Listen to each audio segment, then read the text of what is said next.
জিতু কখনো পরাজিত হয় না। হয়তো তাকে ধ্বংস করা যাবে, কিন্তু হারানো কখনো সম্ভব নয়।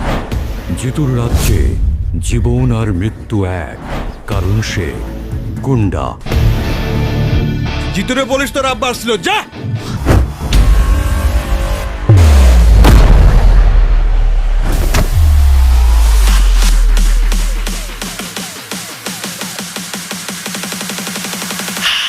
পরিস্থিতি তো নিয়ন্ত্রণের বাইরে চলে যেতেছে।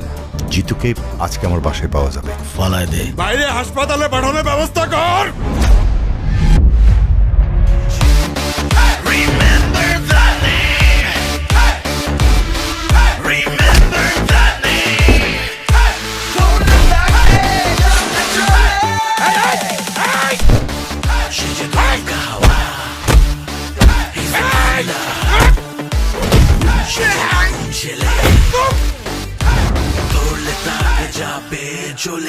থাপ্পড় দিয়া কান গরম করে ফেলামু। তোর পড়াশোনা করার দরকার নাই। বাবা বলছে ট্রান্সফার নিয়ে নিবে। চাইলেই কি তুমি আমার থেকে দূরে যেতে পারবা?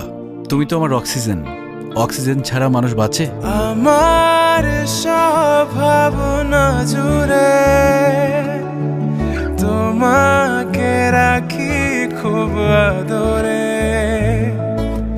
ছুটে যাও যত দূরে, তোমার কাছে আসি ফিরে।